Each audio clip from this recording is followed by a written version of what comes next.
When you've been an Arizona Cardinals fan, you're for a long time. A lot of us, most of our lives, not all of our lives, like myself, right? You have to find things to be positive about. Number 11 is giving us another one. I'll explain in a second. Welcome back to Cardinals Daily. I'm Eddie Law. If you're already part of the squad, I appreciate you guys being here since day one. And if you're new here, smash the sub button. It really helps out the channel. And the more we grow, the better content we can bring you guys every single day. Bird games, get right to it. Because today, we are talking about one name. The name. The gold standard, the face of an entire franchise for nearly 2 decades, and arguably still is. Larry freaking Fitzgerald. One of the greatest wide receivers to ever touch a football. One of the most respected human beings the league has ever produced. And now, officially, one major step closer to Canton. Let's get into why Larry Fitzgerald's Hall of Fame case isn't just strong, it's a guaranteed slam dunk first ballot choice. Make it happen, Canton. Don't mess this up. It's so easy. All right. On Monday, the Pro Football Hall of Fame announced its semifinalists for the 2026 Modern Era class. 26 names. Only the absolute elite of elite are on that list. And Larry Fitzgerald, in his first year of eligibility, is already standing on that doorstep, which is expected. It's not surprising. This is not controversial. This is simply confirmation of what the football world has known for 20 years and what you and I have known for our entire lives as Cardinals fans. Larry Fitzgerald is a first ballot Hall of Famer, period. And his class is going to be wild. He joins Jason Witten, Frank Gore, Phillip Rivers, and fellow generational talent Drew Brees among the semifinalists for this modern era class. But let's be real. The two headliners are for sure Fitzgerald and Brees. And everyone in league circles knows it, right? You know what separates Fitz from basically every other great receiver, like ever? 17 years. All with one franchise. All with the Arizona Cardinals. Who else has done that in the modern NFL? You can count them on one hand and still have fingers left. Fitz never left a contender or for a contender. He never asked out, right? He never chased rings anywhere else. Everybody wanted him. The Patriots thought they were going to get him just because they were the Patriots. Every team wanted Larry Fitzgerald in there because they thought he was going to ring chase. He never did. He was the Cardinals' identity, the heartbeat, the leader, the constant, and that definitely matters. To this day, it still matters. We still put all of our players and put them to that standard. Can you be a Larry Fitz? Not just on the field, but off of it, right? In a league built on chaos and turnover, Fitz was a rare superstar who stayed loyal, stayed productive, and stayed great for nearly 2 decades. Let's talk numbers because the numbers are cartoonish. Come on now. Second all-time in receptions with 1,432. Second all-time in receiving yards, 17,492.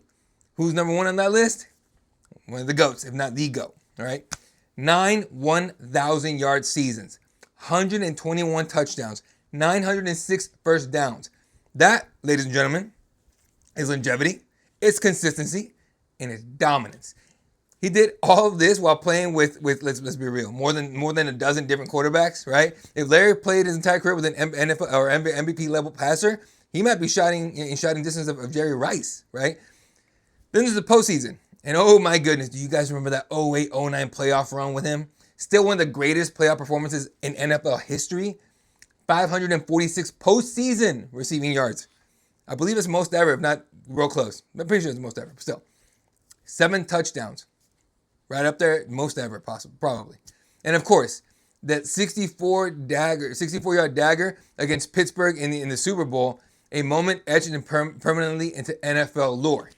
And it would have been the winner if not for a miracle throw from Big Ben to Santonio Holmes in the corner.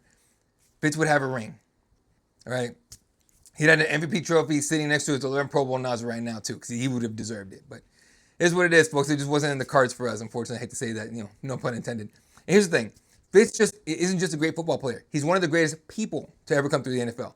Walter Payton Man of the Year, Art Rooney Award, NFL 100 all-time team, 11 Pro Bowls, face of the franchise, face of the community, still is. He grew up as a ball boy for Dennis Green in Minnesota. Years later, Green became the head coach in Arizona for him as a rookie. That's a full circle moment in football. It's football poetry, right? Ask anyone who ever shared a locker room with him. Fitz elevated everybody on the field, off the field, in the community, in how he treated people. He was class personified. So what's next? From here, the 26 semifinalists get cut to 15 in February. And history tells us this. If you're Larry Fitzgerald and if you're Drew Brees, you're basically already packing your bags for Canton. This is a class loaded with talent. Eli Manning, right? Frank Gore, Torrey Holt, Steve Smith Jr., Terrell Suggs, Luke Kuechly, Adam Vinatieri. But make no mistake, Larry Fitzgerald is the headliner. He's the Jerry Rice of his era. He's the gold standard for an entire position and for an entire franchise. And here's why it hits home for Cardinals fans. Because this is legacy, it's identity, and it's pride. It's a point of pride for all of us. He's going to have a statue in front of State Farm, 100%. Larry Fitzgerald isn't just part of Cardinals history. He is the Cardinals story. Carried the franchise for years. He gave Arizona the biggest playoff moments in team history. He was the reason that national media paid attention to this organization at all, right? Whether we're talking about us being really good or being really bad and wondering why he hasn't asked out yet, right? Again, grown man energy, all right? He committed and he stuck to it. He didn't ask for a way out. He didn't sit out. He didn't ask for a new none of that. He put his head down and put in the work because he believed, right? And if it wasn't, it wasn't in his, I guess, destiny to win a Super Bowl, it just wasn't, right? But he's a beloved human being in the entire state, in the whole country, but certainly in this state. Larry Fitzgerald probably never has to pay for a meal or a drink here ever, right? So there you go, right? Cardinals now, we get to watch the greatest player in team history finally get the gold jacket he's earned, right? This isn't just a Hall of Fame moment. This is a franchise-defining celebration. Get the bus ready. Get the gold jacket fitted. Because in 2026, Larry Fitzgerald's going exactly where he belongs. Canton, Ohio, forever. Now, I just say he's a gold standard for an entire position. Definitely gold standard here in Arizona. So what if you're a receiver in Arizona? You think I'm talking about Marvin Harrison Jr.? No, I'm not. Mr. Michael Wilson, right? We got to talk about one of the biggest, most unexpected midseason shifts on this Cardinals roster. No, not the quarterback change. It's not the defensive injuries. It's not even the 3 straight one-score heartbreakers. It's Michael Wilson. And the fact that he has officially, undeniably, taken control of that wide receiver 1 job in Arizona. And honestly, calling it taking over might be underselling it because 2 weeks ago against San Fran, he put up like one of the best receiving performances in the entire NFL this season. 185 yards, 15 catches, NFL high for a single game this year. Now, most guys would need a month to snip that kind of production, and Wilson did it in four quarters. All right. Instead of cooling off, great, double down. This past Sunday, sure, lost to Jacksonville, but 10 catches, 118 yards. Like, what else do you need to say? Now, that makes him just the second receiver in league history, or no, in this league this season, to record back-to-back games with 10-plus receptions and 100-plus yards. The only other guy, I mean, come on, Puka Nacua. Like, he's basically already an all-pro this early on in his career. Like, why are we playing? Like, that kid's a baller, right? So, yeah, when we say Michael Wilson has arrived, it's facts. Facts, he's arrived, right? Here's the wild part. Across the first 9 games of the season, Wilson was averaging 0.8 yards per route run. That's barely, that's not even decoy numbers. Like, decoys get better numbers than that. Last 2 games, 3.2 yards per route. That's elite territory, especially this season. And with just 1 more catch and 15 more yards, he's going to set new career highs for a season. But ask him what changed. He'll tell you straight up, nothing.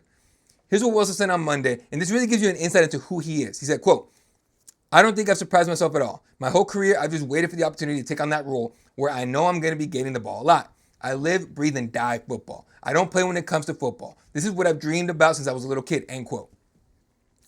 This is a guy who's been ready long before the targets came. This isn't a lucky stretch by any means, right? This is a player stepping into who he's always been behind the scenes. Let's talk about usage, because the leap from nice role player to wide receiver 1 doesn't happen unless the team believes you can handle the workload. Or you absolutely have to do it, right? Before these last 2 games, Wilson was way behind Marvin Harrison Jr. and Trey McBride in targets. Since MHJ arrived, 178 targets for Harrison, 256 for McBride, and just 109 for Wilson. But after this 2-game eruption, that number went up to 142, closing the gap fast, right, with MHJ. And here's the important part. This isn't about demoting anybody. McBride is still the top tight end in football. Argue with the wall on that one. Harrison is still, and I get it, a lot of you guys aren't convinced about him.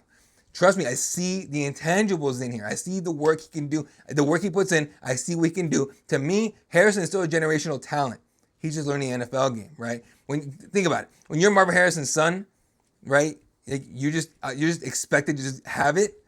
He's still learning it. You can't treat him like he's Marvin Harrison already. You can't treat him like he's a Hall of Famer already, right? Give him a little bit of time, right? Next season, if he doesn't live up to it, all right, let's talk about it. But right now, relax, okay? Anyway. So this whole thing for Michael Wilson, we're rewarding production now, right? Drew Petzing, unfortunately, they gave him a microphone, so I guess he was talking. He said, quote, when you produce in this league, we're going to give you more opportunities, end quote. And Gannon, again, they gave him a microphone, so he's talking.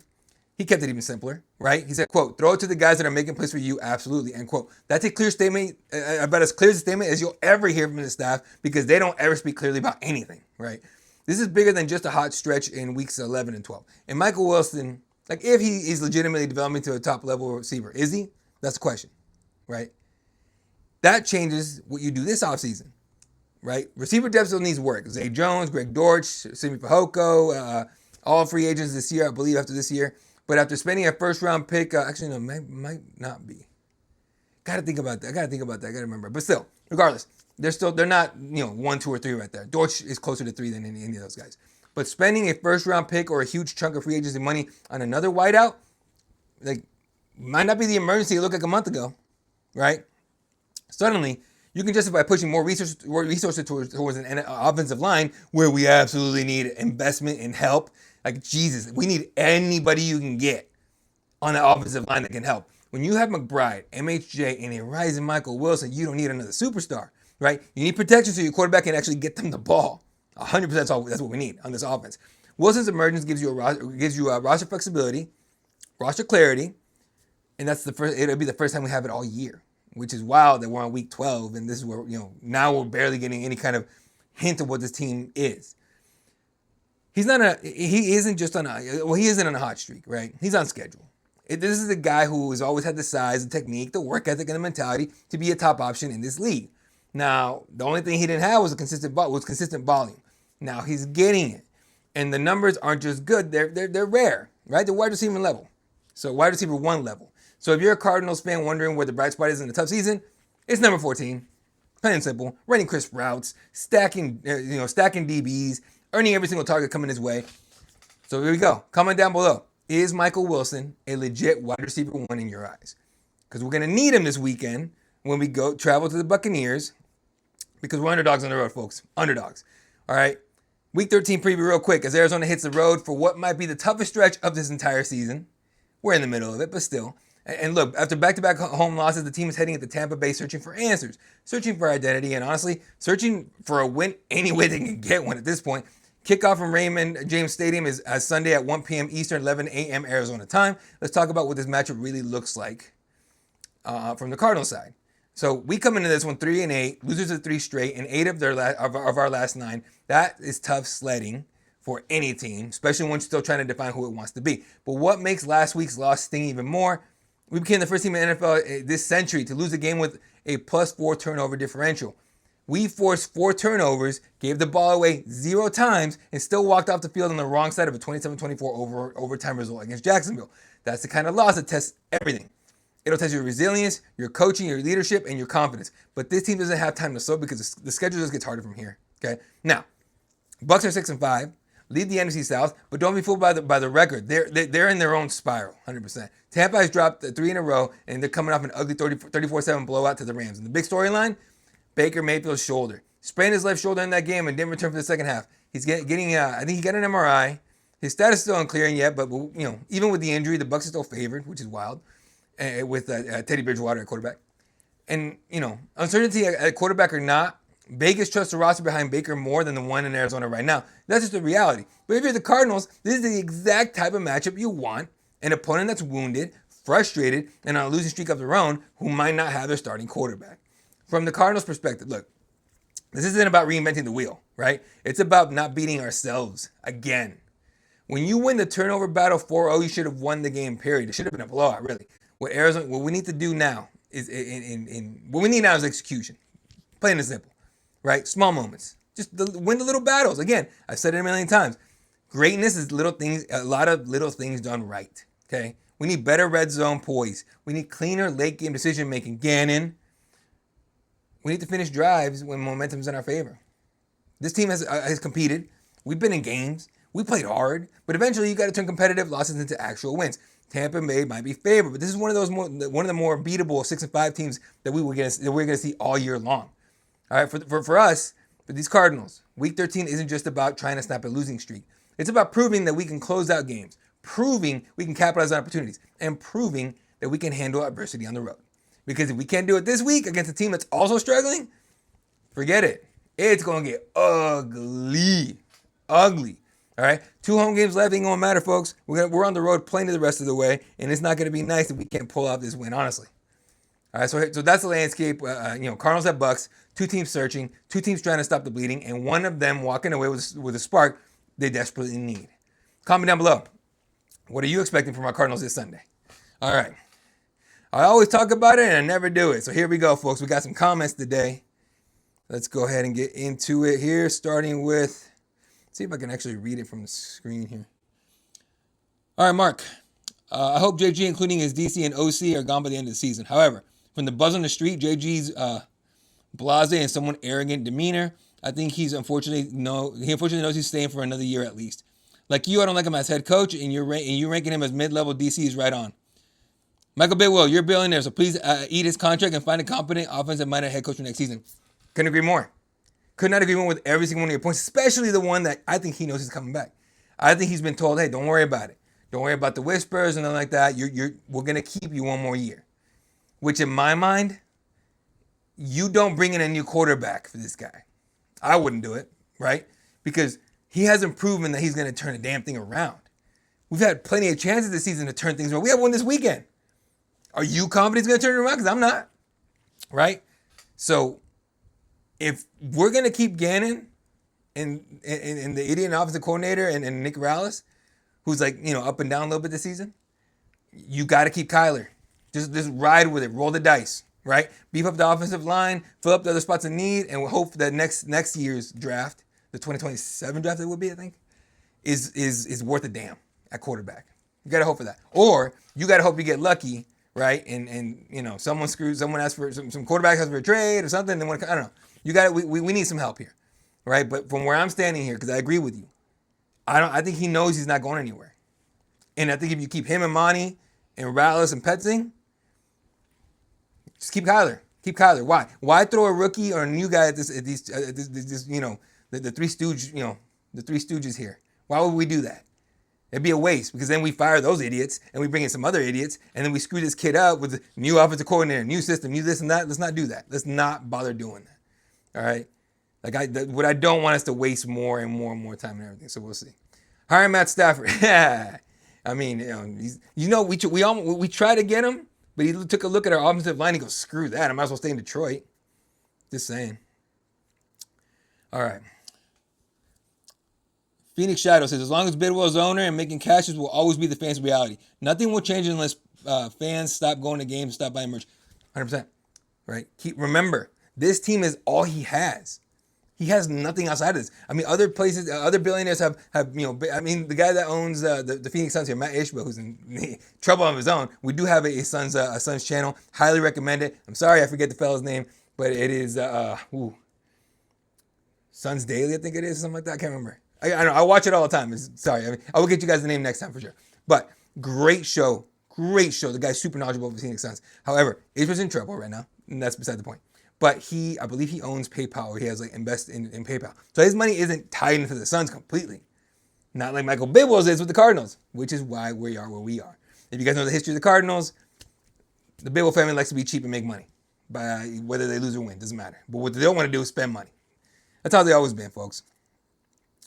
All right, a few more here. It's very sad when JG does and says the same thing after every loss. No accountability and still not holding both OCDC accountable for anything. That's why I don't want him. If you can't lead, if you can't be leader to grown ass men calling plays and everything and being coordinators, I don't want to see you going up there, Mario Mercado, and smack him on the chest. Go smack Petzing in the face. Hey, smack him on the chest for calling dumbass plays. Smack Rouse in the chest for blowing leads. Go after those guys.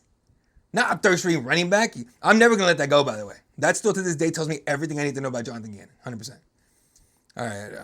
God, we got a few more. I gotta move faster. All right. I can't remember if it was the end of third or fourth quarter, but Wilson ran go route and beat the corner on safety and was wide open deep for like a 7-yard touchdown. I know exactly what you're talking about. Unfortunately, Jacoby was running for his life. That's a problem. Offensive line. Again, if you keep the three stooges, which is what I'm going to call him from now on, just keep Kyler. Let's not get a rookie killed or another guy. Throw it to Fournette, he would have gotten first. There you go. He had McBride open. He had Wilson open. and he bombed at the Weaver. And we weren't running out of time. So is what it is. But again, I said this about Jacoby Brissett. He was never going to be the answer. He was never going to replace Kyler for a long term. Because this is what happens with Brissett every time. Comes in, gives you a handful of decent games, and then, kind of falls into this. I'm not expecting big things against the Buccaneers, honestly, but maybe he'll surprise me. I'm not crapping on him at all, by the way. Like, it is what it is. He's a career backup for a reason. All right. You do know the season's over, right? Oh, what? What? It's over? What? I thought it was week 1. Come on, dog. Wake up. Wake up. Who cares? Who cares? All right. If you don't want to come here and talk, Cardinals football, that's cool, bro. Just go on to what's that? One of these crappy sites that just steals everyone else's content, plays it as their own. I bet some of you know exactly what I'm talking about. All right. Michael Olsen should be the 1. Harrison 2. You know what? When Harrison comes back, hopefully this weekend, if that's what's happening, not against it. Not mad at it at all. Wilson's earned it, by the way. It isn't just because he's better right now. He's earned it.